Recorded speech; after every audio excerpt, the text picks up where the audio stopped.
So this is a little demo on how you can do the anamorphic crush on a graphic that you intend for the McNews display. And when you compose the original graphic, circles look like circles. The ideal canvas size to compose on is 1365 by 702 pixels.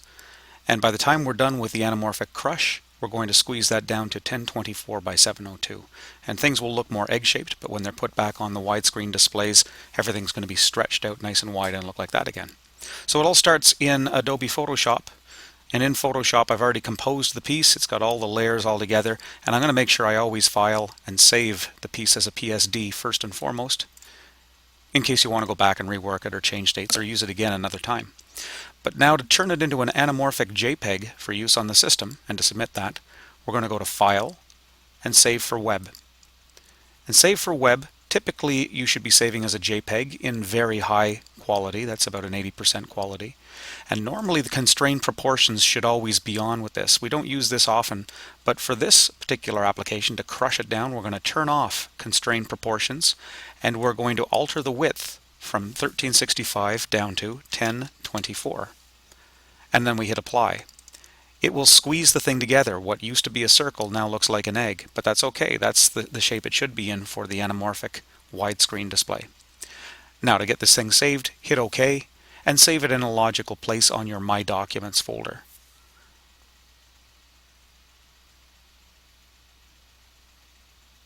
Okay, naturally the logical name for it as well, let's see, will be My Documents. I'll save it in my TGJ3M folder in this case under Photography. I've got a folder for McNews, and I'm going to give this thing the name Music Combo Night. Well, I better put my name at the beginning of it too. And save. Done. So it's just about ready to go. Now for handing the thing in, it's worthwhile just checking it first to make sure everything's going to work out properly. There's the piece. Select it and make sure you can see the details on it. And under the details you should see 1024 by 702. And the thing's been saved as a JPEG and shows up like that.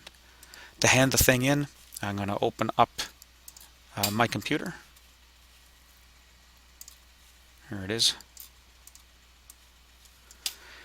And under my computer, the hand-ins folder is under Data 1, Docs, Hand-in, look for May, and our course. And this is the McNews piece. So I'll hand it in this way, just like that. And done. So hand-in's done, and you can see that everything looks good. And the file size for this is fairly modest, about 1/4 of a megabyte. That's it. Good luck. See what you can do.